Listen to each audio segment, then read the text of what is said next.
How do you find stability in a world where nothing feels like it's stable? Well, there is an answer, and it's coming your way right now.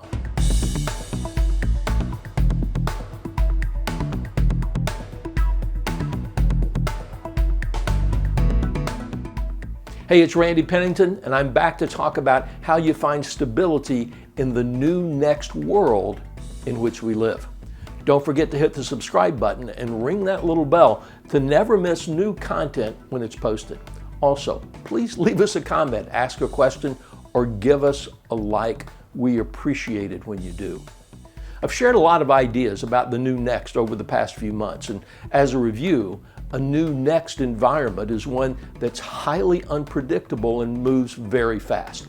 It's an environment in which circumstances and opportunities move so quickly that you don't have the time for a new normal to set in and become habit. Humans are wired to make sense of their surroundings.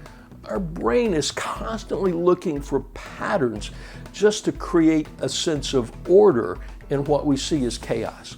The challenge today is doing that in a place where the old rules of order no longer feel like they apply.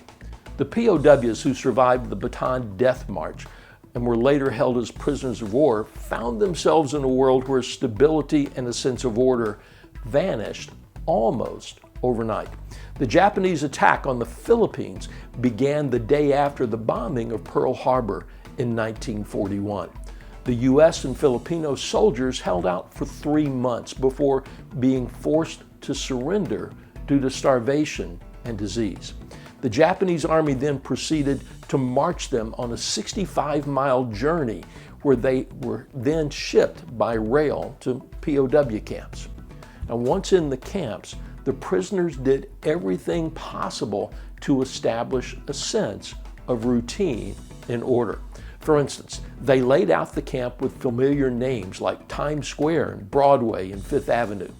They created libraries, chapels, and latrines, and they maintained their military order and structure.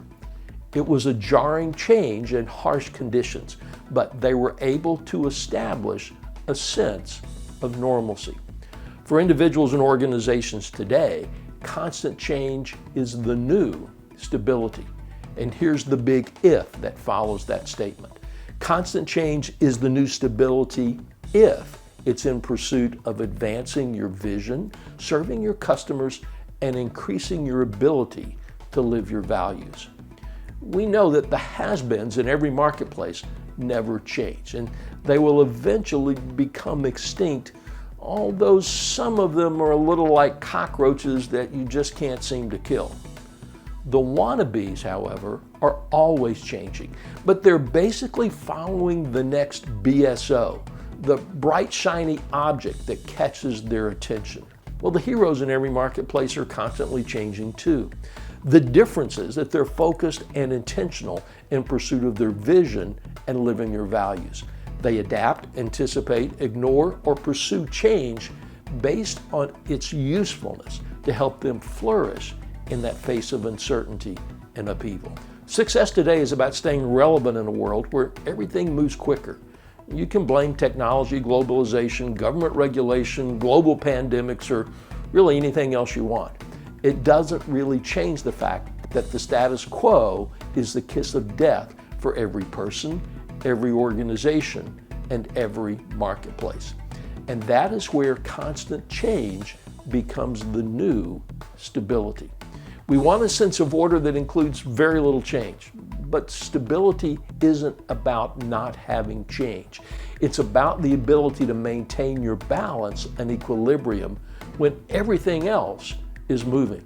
You accomplish that by actually changing more with intention, not changing less.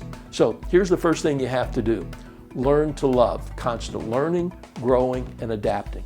The steps and techniques of continuous change are really much easier to master when you fully embrace and learn to love the idea that past success proves you were right once, and constant change in pursuit of achieving your vision, living your values, and serving your customers is the best control and stability you can achieve. Look, The world has undergone dramatic change that came seemingly out of nowhere. But it's not like we're the first ones to have that happen. The soldiers who survived Bataan created normalcy and stability where they could, and then they stayed focused on the future. And you have to do the same thing. Just realize that what is next is what is normal. I'll see you next time.